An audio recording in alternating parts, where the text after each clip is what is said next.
Hello students, कैसे हो आप सब। तो हमारे चैनल में आपका स्वागत है। आज जैसे कि आपको पता है हम यहाँ पे पढ़ रहे हैं 10th क्लास के लिए मैथ। 8 चैप्टर हम कंप्लीट करवा चुके हैं, 9 चैप्टर के हम कंसेप्ट और एग्जांपल्स करवा चुके हैं। तो आज नंबर है एक्सरसाइज का, क्वेश्चन नंबर फर्स्ट से स्टार्ट करेंगे और देखते हैं कितने क्वेश्चन कर पाते हैं इस वीडियो में। ठीक है, एक या दो से तीन वीडियो में चैप्टर कवर हो जाएगा क्योंकि एक ही एक्सरसाइज दी हुई है इस चैप्टर में। तो चलिए स्टार्ट करते हैं हम।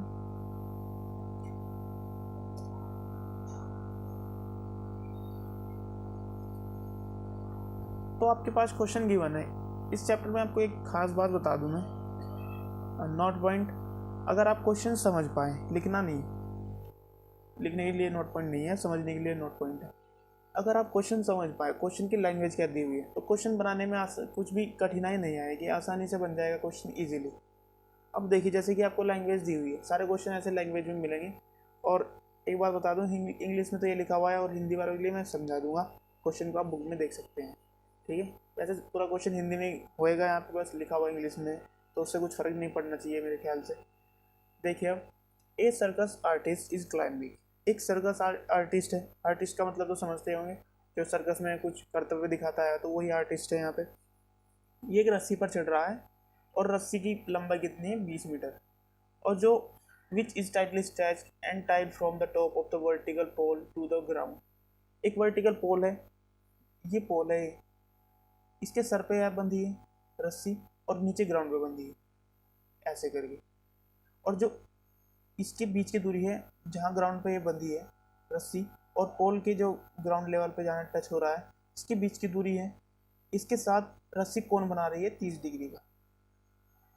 क्वेश्चन में ओवरऑल ये कह रहा है। ठीक है, ओवरऑल हर क्वेश्चन में ट्रायंगल बनेगा, ये आपको ट्रायंगल बना लेना है क्वेश्चन समझिए।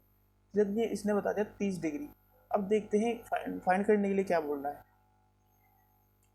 Find the height of the pole if the angle by made the rope with the ground level is 30 degree. जो मैंने आपको बताया वही लिखा हुआ है। जो पोल और रस्सी के बीच की ग्राउंड लेवल पर दूरी है, उस दूरी के और रस्सी के बीच में जो कोण बना हुआ है, 30 डिग्री का कोण बना हुआ है। और आपको हाइट निकाल देनी है, यहाँ पे ये वाली साइड आपको निकालनी है। और आपको, अगर आप देखें, राइट एंगल ट्रायंगल बन चुका है और इसमें आपको हाइपोटेन्यूज गिवन है और आपको हाइट निकालनी है और एक एंगल गिवन है। ठीक है, एक एंगल गिवन है, हाइपोटेन्यूज गिवन है और हाइट आपको निकालनी है। तो अब ज़रा रिलेशन देखिए, हाइपोटेन्यूज और हाइट का या परपेंडिकुलर का रेशो कौन सा आएगा, रिलेशन किस में है। अगर साइन थीटा को हम देखें, आपको ट्रिक भी याद करवाई थी, लाल बटे कप का, और इंग्लिश वालों के लिए थी पंडित बिजली प्रसाद हर हर बोले। ठीक है, इस ट्रिक से सारे क्वेश्चन को आप कर पाएंगे इजीली। तो साइन थीटा का अगर मैं देखूं, लंब बटे कर्ण यानी हाइट अपॉन हाइपोटेन्यूज जो हमें गिवन है, हमें इसी से पता पड़ गया, ये फॉर्मूला हम लगा सकते हैं। अब कोस का देखते हैं, आधार बटे कर्ण। इसका हमें कुछ मतलब नहीं है क्योंकि आधार तो हमें निकालना ही नहीं है। अगर आधार निकालना होता तो कोस लगा देते। ठीक है, और अगर यहाँ पे देखें हम, टेन का लंब बटे कर्ण, अलंब बटे आधार, यहाँ पे गलती से हो गया, लंब बटे आधार। तो ये भी लंब बटे आधार, लंब तो हमें निकालना ही और आधार तो हमें दिया हुआ ही नहीं है, इसका भी कुछ मतलब नहीं बनता यहाँ पे। साइन थीटा को हम यहाँ पे लगाएंगे और साइन थीटा का फॉर्मूला क्या होता है, लंब बटे कर्ण। और लंब हमें निकालना है जो h है और कर्ण हमें 20 मीटर दिया हुआ है। ठीक है, एक बार यहाँ पे फॉर्मूला लिख देता हूँ मैं, वैल्यू बाद में नेक्स्ट लाइन में पुट कर देंगे। हाइपोटेन्यूज को, इसके वो हाइट को मैं लिख सकता हूँ परपेंडिकुलर अपॉन हाइपोटेन्यूज। ठीक है, और हिंदी में इसको लिख सकते हैं साइन थीटा बराबर लंब बटे कर्ण। इतना समझ आया। अब कुछ करना कुछ नहीं है, बस वैल्यू पुट करनी है। साइन थीटा क्या है यहाँ पे, साइन 30 है। साइन 30 की वैल्यू यहाँ पे साइन 30 आ जाएगा, वैल्यू नेक्स्ट स्लाइड में पुट कर देंगे। लंब आपको निकालना है, एच से डिनोट कर देते हैं। कर्ण आपको 20 मीटर दिया हुआ है। अब जरा आपको एक टेबल भी याद करवाई थी चैप्टर 8 में, उस टेबल में साइन 30 की वैल्यू थी 1/√2, 1/√2, सॉरी 1/2 थी वैल्यू, क्या थी 1/2। अब ज़रा यहाँ पे देखिए h/20 है, मैं 20 की मल्टीप्लाई यहाँ पे डायरेक्ट कर दूंगा क्योंकि ये यहाँ पे डिवाइड है और इक्वल से इधर जाके मल्टीप्लाई हो जाएगी, तो यहाँ पे आएगा 20/2 इज इक्वल टू h, और 2 से 10 बार डिवाइड हो जाएगा तो यहाँ पे 10 आएगा, तो यहाँ पे h की वैल्यू आएगी आपकी 10 मीटर। ठीक है, 10 मीटर यहाँ पे इसकी वैल्यू आ जाएगी पोल की हाइट। तो क्वेश्चन अच्छा लगा, वीडियो को लाइक करो फटाफट। नेक्स्ट क्वेश्चन पे चलते हैं, देखते हैं नेक्स्ट क्वेश्चन आपके पास क्या गिवन है। प्रकट हो जाए क्वेश्चन, हो रहा है प्रकट, चलो हो गया। अब जरा लैंग्वेज समझते हैं। लैंग्वेज है आपके पास, a tree breaks due to storm and the broken parts bends so that the top of the tree touch the ground making an angle 30 degree with it. क्या कहना चाह रहा है कि एक पेड़ है, ये यहाँ से यहाँ तक एक पेड़ था, फिर तूफान आया, तूफान आने के कारण ये यहाँ से टूट के नीचे गिर गया। ये जो पार्ट है ये वाला पार्ट है, ठीक है, ये वाला पार्ट कहाँ गिर गया, यहाँ से टूट के नीचे की तरफ ऐसे गिर गया, और यहाँ इसने ग्राउंड के साथ कितना एंगल बनाया, 30 डिग्री का एंगल बनाया। ये चीज़ आप समझेंगे, ठीक है। एक ट्री था, यहाँ से यहाँ तक का पेड़ था, इतना लंबा इसकी हाइट थी, ऊंचा, और ये यहाँ से टूट गया, और यहाँ से टूटने के बाद ये जो ऊपर का हिस्सा था ये नीचे गिर गया, और ये जब यहाँ गिरा तो इसने ग्राउंड के साथ कितना 30 डिग्री का एंगल बनाया। तो अब देखते हैं और क्या बोल रहा है। The distance between the foot of the tree to the point where the top touch. ये कह रहा है जो ट्री के पैर थे यहाँ जहाँ पे ग्राउंड पे टच है, और इसके बीच की दूरी, किसके बीच की दूरी, जहाँ से ये टूट के इसका सिरा यहाँ पे मिल गया, ये टूट के जैसे नीचे गिर गया और इसका सिरा यहाँ ज़मीन पे मिल गया, तो यहाँ से और इसके पैरों के बीच की दूरी इसने 8 मीटर दी हुई है। कितनी, 8 मीटर, यहाँ पे देखो लिखी हुई है, ये आपको 8 मीटर दी हुई है, और कह रहा है कि find the height of the tree, इसकी हाइट निकालनी है। और हाइट कितनी है, अगर हम हाइपोटेन्यूस निकाल दें और परपेंडिकुलर निकाल दें ट्रायंगल का, इनको प्लस कर देंगे, इनको हम प्लस कर देंगे, फिर ओवरऑल वैल्यू निकल जाएगी। कैसे, क्यों निकलेगी प्लस करके, ज़रा देखिए, यहाँ से यहाँ तक पूरा ट्री था, यहाँ से यहाँ तक, अब यहाँ से टूट के नीचे गिर गया, और यहाँ से टूट के नीचे गिर गया, अब यहाँ से कुछ हिस्सा तो नीचे गिर गया, कुछ हिस्सा यहाँ पे बचा हुआ, जिसकी हाइट हमने जो पी परपेंडिकुलर मान ली है, और जो ऊपर का हिस्सा था ये तो हमारा हाइपोटेन्यूस बन गया। अब हाइपोटेन्यूस को और परपेंडिकुलर को प्लस करेंगे तो ओवरऑल ट्री की हाइट आपकी निकल के आ जाएगी। चलो करते हैं क्वेश्चन। तो अब आपके पास अगर ट्रायंगल के आधार पे देखें, ओवरऑल तो ट्रायंगल ही बन रहा है हमारा, राइट एंगल ट्रायंगल। तो यहाँ पे देखिए आपको बेस गिवन है, आपको हाइपोटेन्यूस निकालनी है, या एक फर्स्ट स्टेप में तो हम एक ही चीज़ निकाल पाएंगे ना, या तो हाइपोटेन्यूस या परपेंडिकुलर। तो आप हाइपोटेन्यूस और बेस में रिलेशन देखिए कौन सा बनेगा, कौन सा रेशियो बनेगा यहाँ पे। अगर मैं बात करूँ, वो जो ट्रिक लिखवाई थी, आधार बटे कर्ण यहाँ पे कोस बन सकता है, आधार बटे कर्ण यहाँ पे कोस बन सकता है, और एंगल कितना है 30। तो यहाँ पे लिख सकते हैं cos theta is equal to base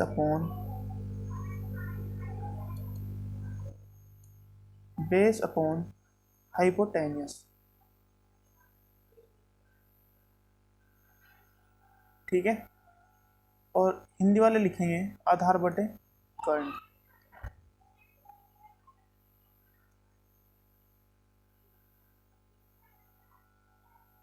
आधार बटे कर्ण ऐसे करके लिख सकते हैं, कोस थीटा बराबर बेस अपॉन हाइपोटेन्यूस, हिंदी में होता है आधार बटे कर्ण। तो कोस थीटा की वैल्यू हमारे पास 30 दी हुई है, तो यहाँ पे पुट कर देंगे कोस 30 इज इक्वल टू बेस कितना है 8 मीटर आपके पास दिया हुआ है, हाइपोटेन्यूस हमें निकाल देनी है, और कोस 30 की वैल्यू कितनी होती है, टेबल से आप सारी वैल्यू याद रखेंगे, √3/2 होती है value, is equal to 8/h।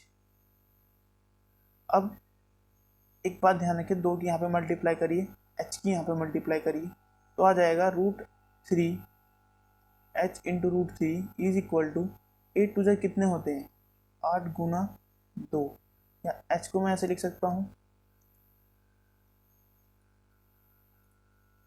ये रूट 3 यहाँ पे मल्टीप्लाई कर रहा है, इधर आके क्या करेगा डिवाइड करेगा, h बराबर हो जाएगा आपका 8 गुना 2 बटा रूट 3, और बटे में रूट 3 आ रहा है, इसको हटाने के लिए मैं रूट 3 से नीचे मल्टीप्लाई कर दूंगा और रूट 3 से ऊपर मल्टीप्लाई कर दूंगा, इससे कुछ फ़र्क नहीं पड़ता अगर सेम नंबर से आप ऊपर नीचे मल्टीप्लाई कर रहे हैं न्यूमरेटर में भी और डिनोमिनेटर में भी, क्योंकि वो डिवाइड हो गए, वापस से जो पहले वाली संख्या थी वही बच जाएगी। ठीक है, तो अब 8 दूनी तो हो गए 16, 16 रूट 3 बच गए और बटे में बचेगा यहाँ पे 3, क्योंकि जैसे कि पिछले क्वेश्चन में आपको मैंने बताया था, पिछले क्वेश्चन में नहीं कंडीशन आई थी, तो देखिए एग्जाम्पल में बताया था आपको, तो जैसे रूट ए इंटू रूट ए होता है, ये लिखा जा सकता है रूट ए इंटू ए, और जब आपके पास स्क्वायर रूट के अंदर ऐसी संख्याएं हो कि एक संख्या दो बार मल्टीप्लाई हो रही है, ठीक है, तो वो बाहर आ जाती है यहाँ पे रूट से, तो यहाँ पे 3 बाहर आ गया ऐसे ही, तो ये आपका आंसर हो गया मीटर। इतने मीटर आपकी क्या हो गई हाइपोटेन्यूज, और आपको निकालना है अब परपेंडिकुलर। अब दो फॉर्मूले से यहाँ पे परपेंडिकुलर निकाल सकते हैं, देखिए ज़रा, साइन से भी निकाल सकते हैं और कोस से भी कोस से नहीं, टेन से भी आप निकाल सकते हैं। पहले टेन से देखते हैं हम निकालिए। टेन थीटा बराबर होता है आपका आधार बटे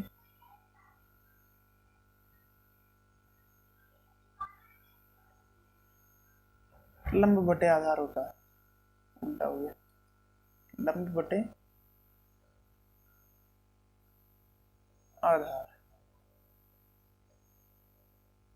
और टेन 30 यहाँ पर आ जाएगा, टेन 30 बराबर लंब कितना है P, यहाँ पे परपेंडिकुलर निकालना है, आधार आपका 8 है, और जो टेन 30 की वैल्यू होती है 1/√3, √3 ये वैल्यू आपकी होती है, और यहाँ P/8, 8 को यहाँ पर मल्टीप्लाई करेंगे तो आएगा 8/√3 इज इक्वल टू P।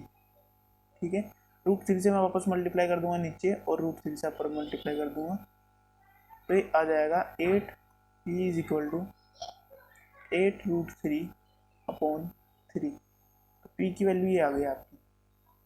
अब हम एक फॉर्मूले से और निकाल सकते हैं, इतनी मीटर वैल्यू आपकी आ गई। ठीक है, एक वैल्यू से और निकाल सकते हैं, एक फॉर्मूले से और निकाल सकते हैं इसकी वैल्यू साइन से। साइन से कैसे निकाल सकते हैं कि साइन में रिलेशन होता है आधार उसका कर्ण का और हाइट का आपकी, यानी लंब का, परपेंडिकुलर और हाइपोटेन्यूज। साइन थीटा को एक बार देखते हैं, sine theta is equal to होता है परपेंडिकुलर अपॉन हाइपोटेन्यूज। साइन 30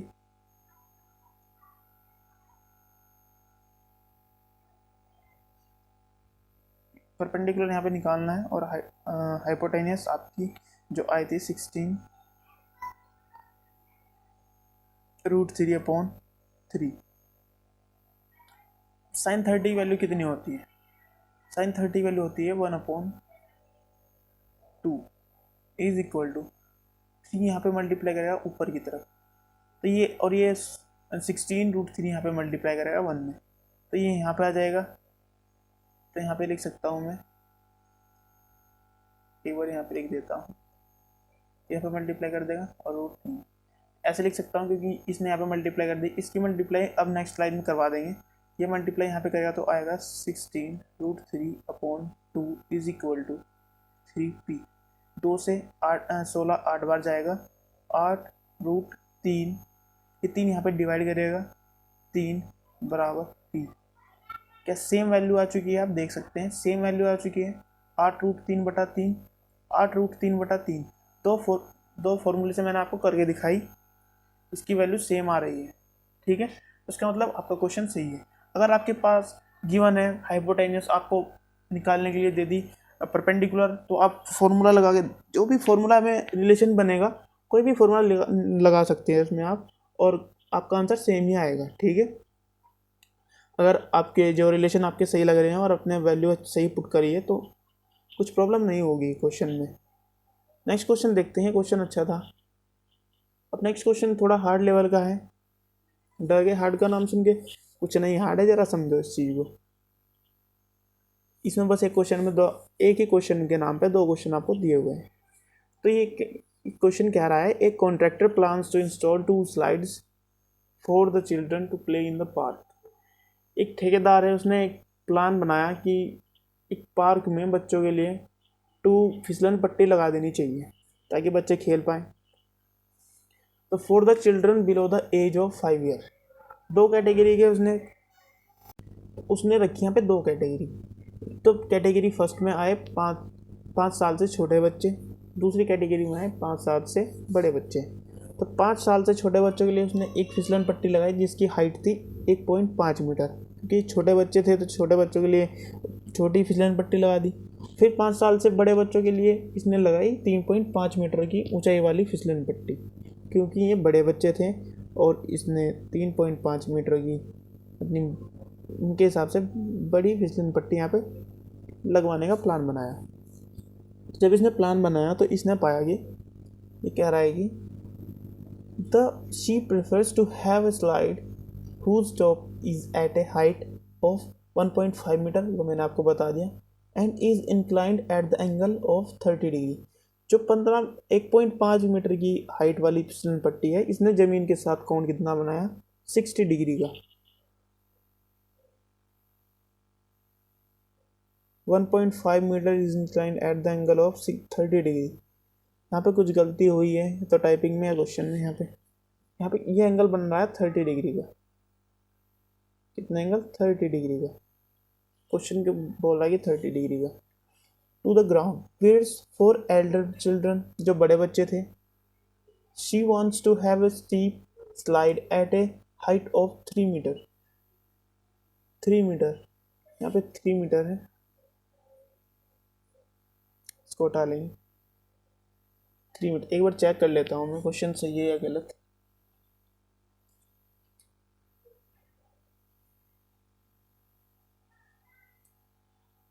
ये 3 ही मीटर है, यहाँ पे 5 नहीं है, ये गलती होगी टाइपिंग में यहाँ पे। ठीक है, 3 मीटर की ऊंचाई वाली, 3 मीटर की ऊंचाई वाली जो फिसलन पट्टी थी उसने कौन बनाया?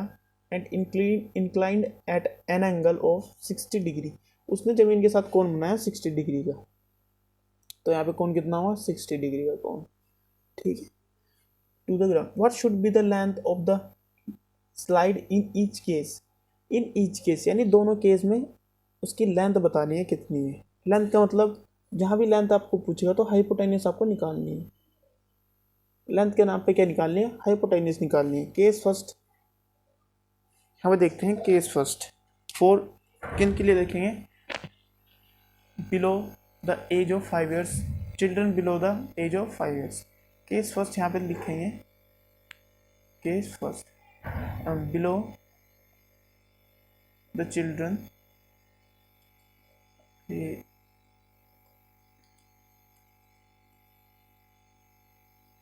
for the children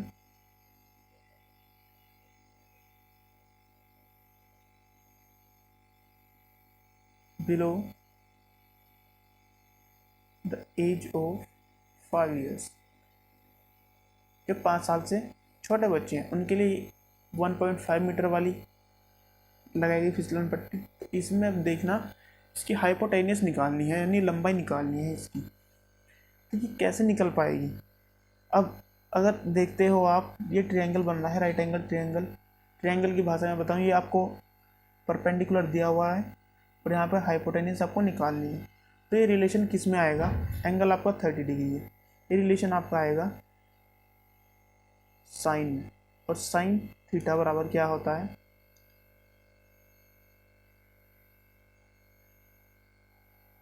ये होता है हाइट अपॉन परपेंडिकुलर।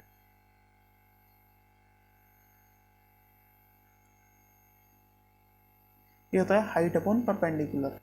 तो साइन थीटा थीटा हमें 30 दिया हुआ है, sine 30 is equal to height 1.5 और एच हमें निकाल देनी है हाइपोटेनियस, और साइन 30 की वैल्यू कितनी होती है 1/√2 होती है, और बराबर आ जाएगा यहाँ पे 1.5/h, एच यहाँ पे मल्टीप्लाई करेगा, 2 यहाँ पे मल्टीप्लाई करेगा, तो एच इज इक्वल टू 2 5 जा 10 एंड 2 1 जा 2 एंड 1 3 और पॉइंट यहाँ पे लग जाएगा, एच बराबर 3 मीटर आपकी आ चुकी है, यानी लंबाई सी आपकी 3 मीटर आ चुकी है, जो 5 साल से छोटे बच्चों के लिए फिसलन पट्टी लगाई गई थी, जिसकी ऊंचाई 1.5 मीटर थी और एंगल ज़मीन से 30 डिग्री का है बना रही थी, उसकी लंबाई 3 मीटर आ चुकी है।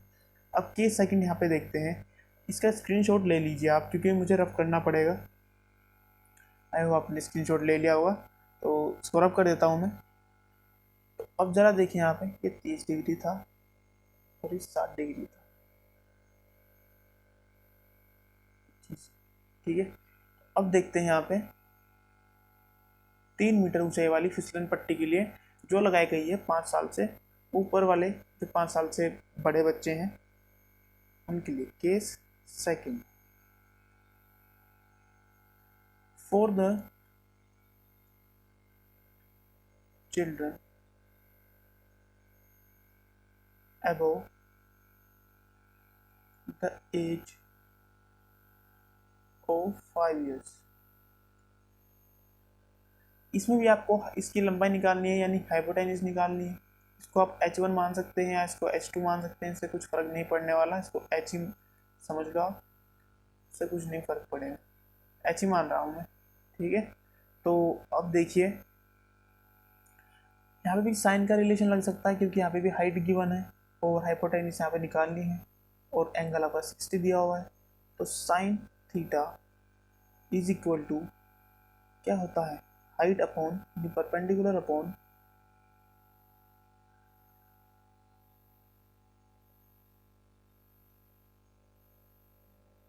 क्या, परपेंडिकुलर अपॉन क्या होगा, हाइपोटेनियस,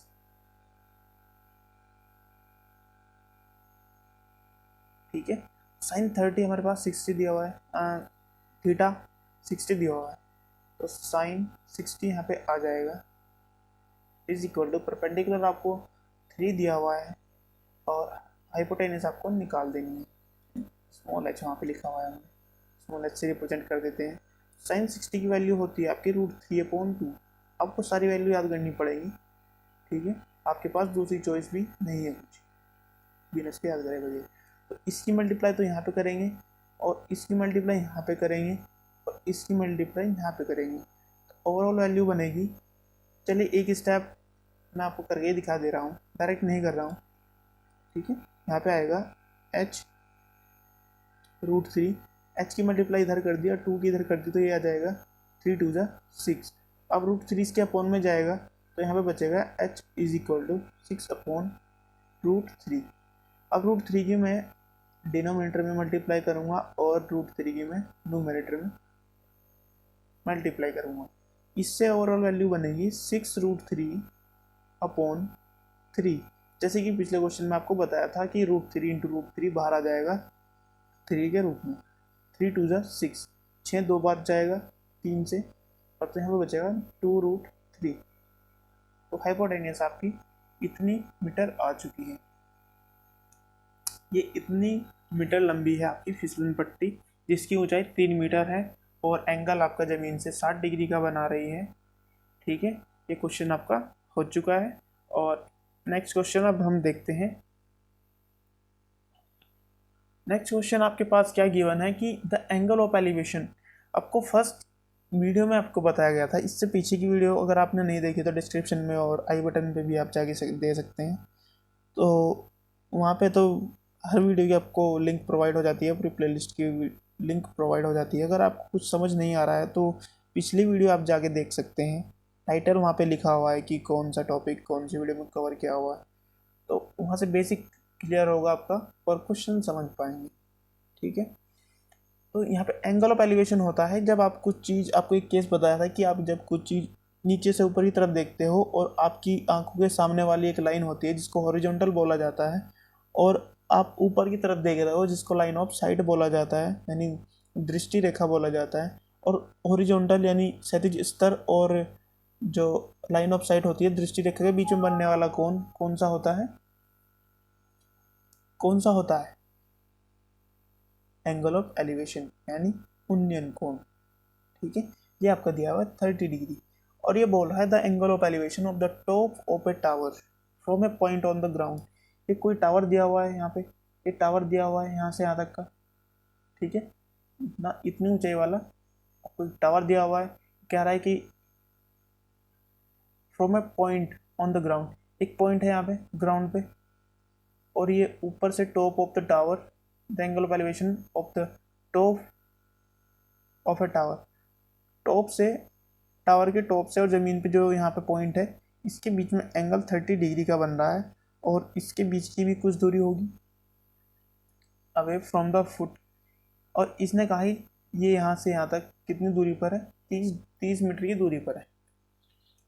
मतलब कहना क्या चाह रहा है कि एंगल ऑफ एलिवेशन तो बन रहा है 30 डिग्री का।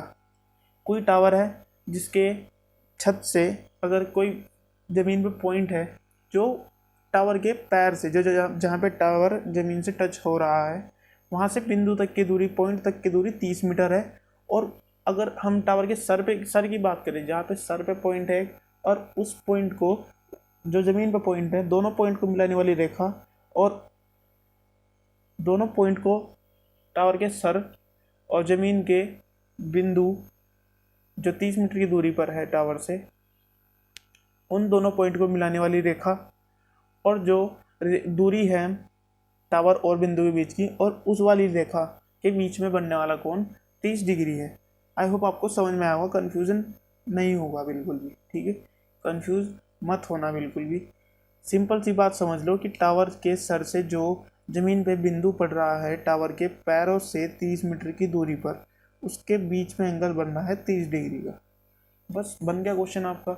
आपको दिया हुआ क्या है? BC 30 मीटर दी हुई है, एंगल आपका 30 दिया हुआ है, आपको फाइंड द हाइट ऑफ ए भी आपको निकालना है, टावर की हाइट निकालनी है। तो फॉर्मूला कौन सा लगा देंगे आप? आपके पास बेस है और आपके पास लंब निकालना है, यानी tan थीटा यहाँ पे लग सकता है formula. tan theta is equal to क्या होता है? ये होता है लंब बटे आधार। आपको लाल बटे कक्का वाली ट्रिक बहुत ही अच्छे से याद रखनी है, दिमाग में घुसा लेनी है। और इंग्लिश वालों, पंडित बिजली प्रसाद हर हर बोले, दिमाग में घुसा लो बिल्कुल। तो यहाँ पे लंब बटे आधार यानी AB अपॉन 30 को BC लिख देते हैं।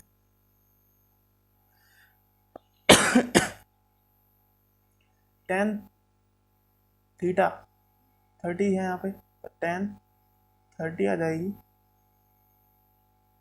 tan 30 आ जाएगा यहाँ पे, और यहाँ पे बनेगा आपका AB, तो आपको फाइंड करना है। और यहाँ पे BC 30 आपको दिया हुआ है।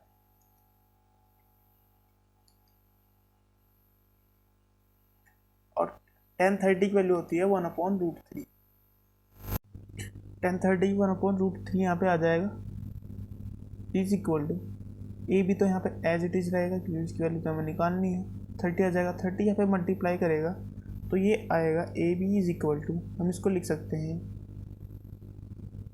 30/√3। अब अपॉन में √3 है तो यहाँ पे क्या करेंगे, √3 से नीचे मल्टीप्लाई और √3 से ऊपरी तरफ मल्टीप्लाई। यहाँ से ओवरऑल वैल्यू क्या आएगी, 30√3/3, और 3 से 30 10 बार जाएगा तो यहाँ पे बचेगा 10√3। ये इतनी मीटर आपकी इसकी टावर की ऊंचाई होगी, ठीक है। तो AB की वैल्यू क्या आ गई आपके पास, tan√3 यानी 10√3। क्वेश्चन नंबर 5 की तरफ चलते हैं, देखते हैं क्या दिया गया है। एक kite is flying at a height of 60 metre above the ground. एक पतंग है जो जमीन से 60 मीटर की ऊंचाई पर उड़ रही है। द स्ट्रिंग अटैच, कोई धागा इससे बंधा हुआ है, is temporarily tied to a point on the ground. यहाँ पे इस पॉइंट पर ग्राउंड पर तक बंधा हुआ है इससे धागा। ये धागा यहाँ से यहाँ तक का बंधा हुआ है। The inclination of the string with the ground is 60 degree. मतलब इंक्लिनेशन क्या है, झुकाव इसका धागे का यहाँ से 60 डिग्री है, यानी ये एंगल यहाँ से यहाँ तक का एंगल कितना बन रहा है, 60 डिग्री का। यहाँ से यहाँ तक का एंगल नहीं बन रहा है, मेरी बात सुनिए। ये दूरी होगी यहाँ से यहाँ तक की, इसके और ग्राउंड के बीच में दूरी एंगल जो बन रहा है 60 डिग्री एंगल बन रहा है, ठीक है। Find the length of the string, यानी ये जो धागा है इसकी वैल्यू आपको निकालनी है। ओवरऑल ट्रायंगल बन चुका है, ये आपकी परपेंडिकुलर है, हाइपोटेन्यूस है और ये आपका बेस। तो आपको ए सी की वैल्यू यहाँ पे निकालनी है, ए सी की वैल्यू निकालनी है। तो अब देखिए आपको पास परपेंडिकुलर गिवन है और आपके पास ए सी निकालनी है यानी हाइपोटेन्यूस, और परपेंडिकुलर हाइपोटेन्यूस का जो आपको रिलेशन बता रखा है वो क्या बता रखा है कि साइन यहाँ पे आ जाएगा लंब बटे कर्ण, तो यानी साइन थीटा। पहले यहाँ पे लिख दो कि आपके पास क्या गिवन है, गिवन ए बी बराबर 60 मीटर और यहाँ पे ए सी आपको निकालनी है और थीटा आपको दिया हुआ है 60 डिग्री।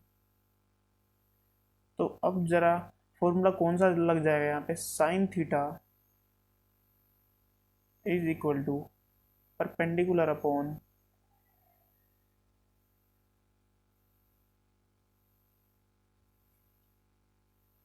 हाइपोटेन्यूस। परपेंडिकुलर यहाँ पे आपको क्या दी हुई है, साइन 60 यहाँ पे आ जाएगा और परपेंडिकुलर आपके पास 60 मीटर ही गिवन है और हाइपोटेन्यूस आपको निकालनी है, यानी हाइपोटेन्यूस आपके पास ए सी है। साइन 60 की वैल्यू होती है √3/2 इज इक्वल टू 60/AC। दो यहाँ पे मल्टीप्लाई करेगा, ए सी यहाँ पे मल्टीप्लाई करेगा, तो ए सी √3 इज इक्वल टू 2 इंटू 60 यहाँ पे आ जाएगा। अब √3 नीचे मल्टीप्लाई कर देगा, √3 की हम यहाँ नीचे मल्टीप्लाई करेंगे तो ये बनेगा 2 इंटू 60/√3।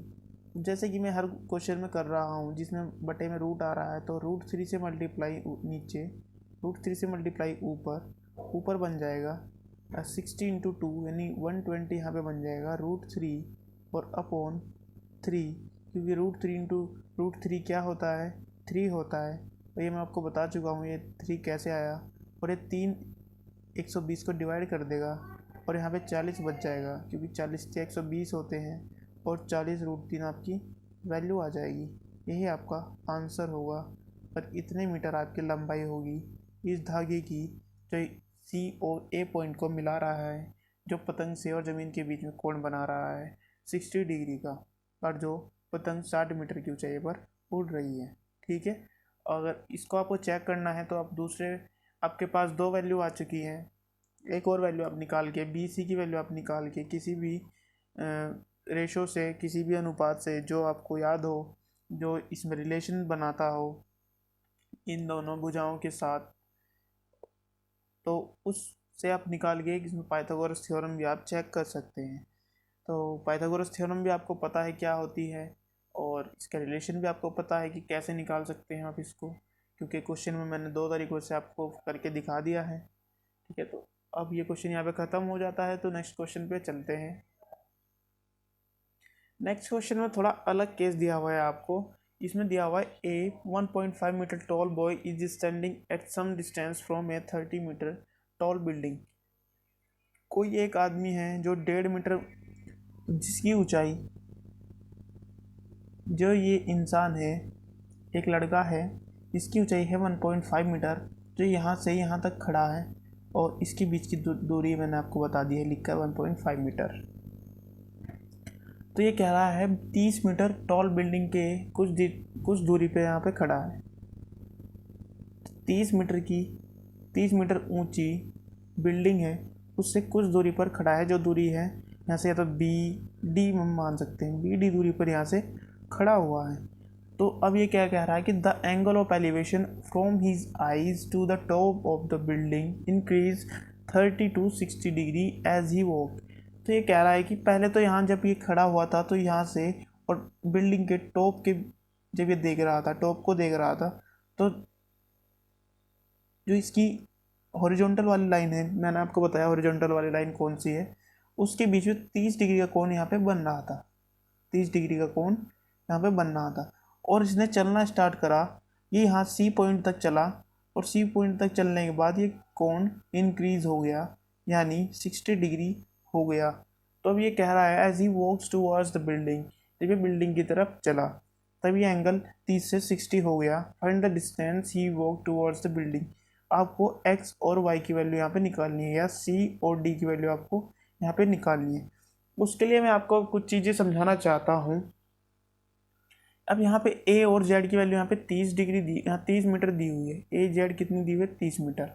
और आपको b z दी हुई है यहाँ पे 1.5 मीटर। अगर आप बिल्डिंग की ऊंचाई निकालना चाहेंगे ए बी, तो कैसे निकाल सकते हैं, ए बी यानी ए जेड। अच्छा, आप एक बात और समझिए, यहाँ से आपको समझने में आसानी होगी। जो ए जेड है वो किसके बराबर है, A B plus B Z के। ए सी बराबर क्या है, A B plus B Z के, यानी ए जेड यहाँ से यहाँ तक की दूरी किसके है, बराबर है A B plus B Z के। और ए सी की वैल्यू आपके पास कितनी दी हुई है, ए सी की वैल्यू, अरे ए सी नहीं है, ए जेड है यार, ए जेड की आपके पास 30 मीटर दी हुई है। ए बी आपको यहाँ पे फाइंड करनी है, बी जेड की वैल्यू आपके पास 1.5 दी हुई है। ये इधर आके माइनस हो जाएगा, तो ए बी बराबर क्या बचेगा, 30 माइनस 1.5, और यहाँ बच जाएगा कितना बच जाएगा, 28.5 यहाँ पे बच जाएगा। ठीक है, 30 में से अगर 1.5 हम माइनस करेंगे तो 28.5 बचेगा। ठीक है, आई होप यह चीज़ आपको समझ में आएगी। यानी ए बी की वैल्यू यहाँ से यहाँ तक की वैल्यू कितनी आ चुकी है हमारी, 28.5 वैल्यू आ चुकी है। तो अब हमें करना क्या है कि हम एक तो इस पूरे ट्रायंगल की वैल्यू निकाल लेंगे, ए बी डी की, ए बी डी के बीच की दूरी निकाल लेंगे, और फिर हम बी सी की वैल्यू निकाल लेंगे। अगर मैं इस पूरी वैल्यू में से बी डी की वैल्यू, बी डी में से बी सी माइनस कर दूंगा तो सी डी यहाँ पे बच जाएगी। ये मैं कर सकता हूँ, ठीक है, और यही मैं करने वाला हूँ। कैसे होगा, अब देखिए, इन ट्रायंगल ए बी और D, in triangle A B D, हम इसमें बी डी निकाल लेंगे जो कि बेस है और हाइट आपके पास दी हुई है। तो इसमें फॉर्मूला कौन सा लग सकता है, आपको जो ट्रिक करवाई थी, लाल बटे कक्का, यानी लंब बटे आपके पास आधार का यहाँ पे रिलेशन बन रहा है। लंब आपके पास 30 मीटर है, आधार आपके पास निकालना है, तो यहाँ पे tan थीटा में लगाऊंगा, और थीटा क्या बन रहा है, इसके साथ 30 डिग्री का बन रहा है, तो tan यहाँ पे 30 लग सकता है, और लंब क्या है 30 मीटर, और बटे आपको बी डी यहाँ पर निकालना है। ये यहाँ पे 30 है, 80 नहीं है, कभी आप 80 समझ लो इसको, 30, ये बी डी। तो tan 30 की वैल्यू होती है 1/√3 और बराबर 30 बी डी। बी डी की यहाँ पे मल्टीप्लाई करूँगा, √3 की यहाँ पे मल्टीप्लाई करूँगा, तो बी डी बराबर आपके पास वैल्यू आ जाएगी √3, इसको ऐसे लिख सकते हैं 30√3, इसको ऐसे लिख सकते हैं। बी डी की वैल्यू आपके पास ये आ चुकी है। अब वैल्यू किसकी निकालनी है, तो आई होप दोस्तों आपको इतना समझ आया होगा बहुत ही अच्छे तरीके से। ठीक है, तो बी सी निकालने के लिए हम देखते हैं ट्रायंगल ए बी सी। आपको 30 मीटर हाइट दी हुई है और बेस आपका बी सी है और एंगल 60 है, तो इसमें tan 60 हम फॉर्मूला लगाएंगे। ठीक है, तो tan 60 इज इक्वल टू क्या फॉर्मूला होगा यहाँ पे, 30/BC हो जाएगा। ठीक है, ये आपको अच्छे से पता होना चाहिए कि कैसे आया है, क्योंकि इससे पहले बहुत सारे क्वेश्चन भी करा चुका हूँ, और एग्जाम्पल भी और फॉर्मूले आपके सारे कवर करवा चुका हूँ, तो इसलिए आप उससे आने चाहिए। ठीक है, तो नेक्स्ट लाइन में देखिए, हम यहाँ पे tan 60 के लिए √3 इक्वल्स टू 30/BC यहाँ पे आ जाएगा। अब BC यहाँ पे ऊपर जाके मल्टीप्लाई करेगा और √3 नीचे आ जाएगा 30 की। तो BC बराबर 30/√3 यहाँ पे वैल्यू आपकी आ जाएगी। अब नेक्स्ट स्टेप देखिए क्या होने वाला है। √3 जैसे नीचे है तो ऊपर नीचे मल्टीप्लाई कर देंगे √3 से, तो यहाँ पे वैल्यू बन जाएगी 30 × √3/3 ये वैल्यू यहाँ पे बन जाएगी। 3 से 30 डिवाइड होगा 10 टाइम्स, तो BC इज इक्वल टू, यहाँ पे वैल्यू बनेगी 10 × √3। तो BD की वैल्यू यहाँ पे आपकी आ चुकी है और BC की वैल्यू यहाँ पे आपकी आ चुकी है। अब आप एक बात पे ध्यान रखिए, BD को मैं लिख सकता हूँ BD is equal to BC plus CD हो सकती है, BC प्लस CD, ठीक है। और यहाँ से हम BC की वैल्यू रख सकते हैं और BD की वैल्यू रख के यहाँ पे CD की वैल्यू हम यहाँ पे निकाल सकते हैं। BD की वैल्यू आई हमारे पास 30√3 इज इक्वल टू BC की वैल्यू यहाँ पे 10√3 और प्लस CD। अब 10√3 जो यहाँ प्लस का है वो इधर जाएगा माइनस हो जाएगा 30 × √3 से। तो देखते हैं इसको कैसे लिखेंगे। CD is equal to 30√3 minus 10√3, ये यहाँ पे वैल्यू आपकी आ जाएगी। अब यहाँ से √3 को हम कॉमन लेंगे, √3 को यहाँ पे कॉमन लेंगे तो यहाँ पे बचेगा √3 × 30 माइनस 10 यहाँ पे बच जाएगा, 30 माइनस 10 बच गया। अब आपकी वैल्यू आ चुकी है यहाँ पे, तो CD बराबर आ जाएगा √3 और 10 × √3 इसको लिख सकते हैं, 20 × √3 यहाँ पे लिख सकते हैं। CD बराबर 20√3, तो ये वैल्यू आपकी यहाँ पे बनेगी। इतने मीटर की दूरी वो बंदा चला D से C तक, जिसका कोण पहले 30 था और फिर 60 बन गया। तो इस वीडियो में इतना ही, नेक्स्ट वीडियो में कवर करेंगे नेक्स्ट क्वेश्चन, इसके आगे के आने वाले क्वेश्चन, ठीक है। तो तब तक के लिए बाय। और उससे पहले मैं आपको ये कहना चाहूँगा कि वीडियो को लाइक करना और शेयर करना और चैनल को सब्सक्राइब करना ना भूलें। तो चलिए दोस्तों, बाय, मिलते हैं नेक्स्ट वीडियो में।